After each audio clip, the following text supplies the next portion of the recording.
Hello friend, कैसे हैं आप सब। आई होप सभी अच्छे होंगे। मैं संध्या स्वागत करती हूँ आप सभी का आपके अपने यूट्यूब चैनल गांव की संध्या में। तो आज कर्मा पूजा है और मैं कर्मा पूजा के लिए रेडी हुई हूँ, देखिए। और हमारे गांव में भाई के लिए कर्मा का व्रत किया जाता है, पूजा। तो अभी मैं नहा धोकर रेडी हो गई हूँ पूरी तरह से, और अब पूजा होगी तो हम पूजा के लिए निकलेंगे। और आप लोग भी वीडियो में कंटिन्यू रहिएगा। और इन्हें तो आप लोग जानते ही होंगे, अक्सर मेरी वीडियो में देखते हैं। ये मेरी छोटी आंटी है, देखिए कितना खूबसूरत लग रही है, सर से लेके पाँव तक। ये सॉन्ग आया है ना, बहुत क्या बोलते हैं, बहुत खूबसूरत हो आप, सर से पाँव तक दिल झूमे झूमे। तो अभी हम सब बाहर आ गए हैं पूजा के लिए। और ये जो घर में पीढ़ा होता है इसमें भगवान गौरी और गणेश की प्रतिमा बनाई हुई है। और ये झाड़ है, इसे जंगल से लाते हैं पूजा के लिए, और इसी की खास पूजा होती है कर्मा धर्मा पर्व में।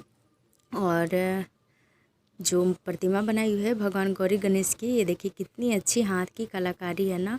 और इसमें कलर किया हुआ रहता तो और भी अच्छा लगता, बट ये सूखा नहीं था, इसी दिन बनाए थे तो सूखा नहीं था, तो इसीलिए कलर नहीं कर पाए। और अभी कलश स्थापना हो गई है, हम लोग पूजा के लिए तैयार हैं और अभी पूजा होगी। और इस पूजा में खीरा, मकई, केला, सेब, अनरसा, इसी से पूजा होती है, इसी का महात्म होता है इस पर्व में। फिर उसके बाद आरती लगाई हम लोगों ने। लाइन काशी पारे आवा, लाइन काशी पारे। फिर उसके बाद जो खीरा होता है उसमें काजल बनाया जाता है, जो घी के दिए जलते रहते हैं उससे। और पहले भगवान को अर्पण किया जाता है वो काजल, फिर हम खुद लगा लेते हैं, और इसी तरह हमारी पूजा संपन्न होती है। फिर उसके बाद हम खड़ा होकर जो ये झूर होता है उससे हम अपने भाई को ऐसा बोलते हैं कि मेरा भैया सोच, मेरा भैया सोच, ऐसा बोलते हैं। और अभी भूख के मारे कुछ ऐसी हालत हो रही थी पूरे दिन के उपवास के बाद। फिर उसके बाद हम लोग केला, सेब वगैरह खाएंगे। अभी हम शरबत बना रहे हैं चीनी का, क्योंकि सब लोग घर में उपवास थे। मैं, मेरी बहन, मम्मी और दादी भी एकादशी किए हुए थे, तो सबके लिए हम शरबत बना लेते हैं। फिर उसके बाद शरबत पीने के बाद हम दूध भी पी लिए थे और केला सेब खा लिए थे। तो अभी मैं बैठकर अभी दूध पी रही हूँ सबको देने के बाद। फिर इसके बाद इस पूजा में ना कुछ खा लिया जाता है, जैसे फल वगैरह, मैंने बोला केला सेब खा लिए थे, ये सब खा लिया जाता है। बट तीज जो होता है वो निराजली होता है, इसमें कुछ भी खाया पिया नहीं जाता। और ये सुबह का क्लिप है, सुबह 4 बजे उठकर नहा धोकर हम लोग पूजा कर रहे हैं। फिर उसके बाद भगवान गौरी गणेश की जो प्रतिमा है उसे विसर्जन के लिए ले जाया जाएगा, तो अभी लेकर चले गए। और ये लोग तालाब, जो नदी है उसमें जाते हैं विसर्जन के लिए, बट हम नहीं गए थे क्योंकि बाबू नहीं रहता है, इतना लेट तक नहीं, उसे छोड़कर नहीं रह पाएंगे, और कम से कम 1 घंटा तो लग ही जाएगा। तो हम पूजा करने के बाद आ गए हैं सूर्य भगवान को जल अर्पण करने के लिए।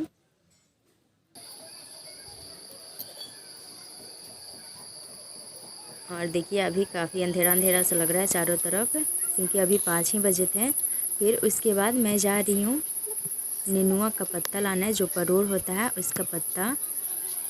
देखिए इसमें परोड़ भी लगा हुआ है छोटा सा, क्योंकि इसी पे जो रात में खाना बनता है, बड़ी बजका, बड़ी झोर, मतलब कढ़ी चावल, और साग रहता है कर्मी, और जो साग होते हैं तो उसी से हम जुड़ाते हैं। हमारे यहाँ जुड़ाया बोला जाता है, इसलिए मैं ऐसा ही बोल रही हूँ, पता नहीं आपके भाषा में क्या बोलते हैं। तो अभी हम जो पहले हम नहीं खाते हैं, पहले पता नहीं किनको दिया जाता है, मुझे इतना नहीं पता।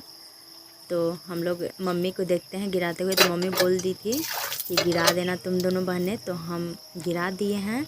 फिर उसके बाद हम भी पारण कर लिए थे, मतलब केला पहले खाएं, पहले मुंह मीठा किया जाता है, तो केला खा लिए थे। फिर उसके बाद जो चावल और कढ़ी था, साग था, वो भी खा लिए थे। फिर हम आ गए हैं कद्दू को काटने के लिए, इसके पकौड़े बनाएंगे। तो कद्दू, आलू और चने के पकौड़े बनाए हमने। उसके लिए हम आलू को भी काट ले रहे हैं और साथ में कद्दू को भी काट लिए हैं। और यहाँ पर हम सारे ऐसे ही बैठकर कुछ मस्ती कर रहे थे। मैं, मेरा भाई है, छोटी आंटी हैं और यहाँ पर मेरे बहुत सारे छोटे भाई बहनें हैं।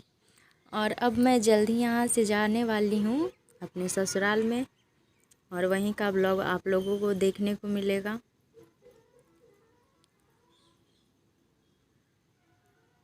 और यहाँ पर मेरी संजली जो आंटी हैं, तीसरी वाली चाची, वो मसाला पीस रही हैं। और हमारे यहाँ सिलबट्टे पर ही मसाला पीसा जाता है, और जब ज़्यादा दाल वाल पीसना होता है तो उसे हम मिक्सी में पीस लेते हैं। और वो हमसे बातें भी कर रही हैं, मसाला भी पीस रही हैं। फिर उसके बाद मेरी छोटी बेटी एंजल आ गई थी मेरे पास, क्योंकि आज है इसका बर्थडे, यानी कि 26 तारीख को था बर्थडे इसका। तो हम उसे थोड़ा प्यार व्यार कर रहे थे, वो आकर मेरे पास बैठी। तो फिर उसके बाद हम आ गए हैं पकौड़े बनाने के लिए। तो वैसे तो हम तवा पे पकौड़े बनाते हैं, बट आज फ्राई करेंगे, मतलब तलेंगे पकौड़ों को। तो आलू और चने के पकौड़े और साथ में लौकी के भी पकौड़े हम बना रहे हैं, और ये खाने में बहुत ही टेस्टी लगता है। और ख़ासकर पारन के दिन ये सब बनाया जाता है, क्योंकि कल दिन भर का भूखा रहने के कारण थोड़ा सा मन सूखा सूखा सा लगता है, और इसीलिए ये सब बनाते हैं। अगर छठ पर्व भी रहता है तो उसके बाद पकौड़े वगैरह बनाए जाते हैं। देखिए आलू और लौकी, देखिए पकौड़े कितने अच्छे लग रहे थे। और मैं पकौड़े बना ही रही थी, तब तक मेरा गैस का सिलेंडर ही ख़त्म हो गया था, मतलब गैस ख़त्म हो गया था। और ऐसे ही धरा का धरा रह गया कढ़ाई में। फिर उसके बाद हम चूल्हा जलाना पड़ा हमको, और वही चूल्हा जलाकर हम बाकी जितने भी पकौड़े, आलू और लौकी, चने वगैरह बचे हुए थे उसके हम तवे पर बनाए, क्योंकि ये वाली जो कढ़ाई है वो चूल्हे पर जल्द ही जलने लगती है, इसीलिए हम तवे पर ही बना लिए थे। और आप लोगों को ये वीडियो कैसा लगा कमेंट में ज़रूर बताइएगा। अच्छा लगा तो लाइक कीजिएगा, चैनल पर नया है तो चैनल को सब्सक्राइब कीजिएगा। मिलते हैं नेक्स्ट ब्लॉग में, तब तक के लिए बाय बाय। मैं ऑल यूट्यूब फैमिली, खुश रहिए, बिंदास रहिए और अपने अपने परिवार के साथ मस्त रहिए। ठीक है, मिलते हैं नेक्स्ट वीडियो में, बाय बाय।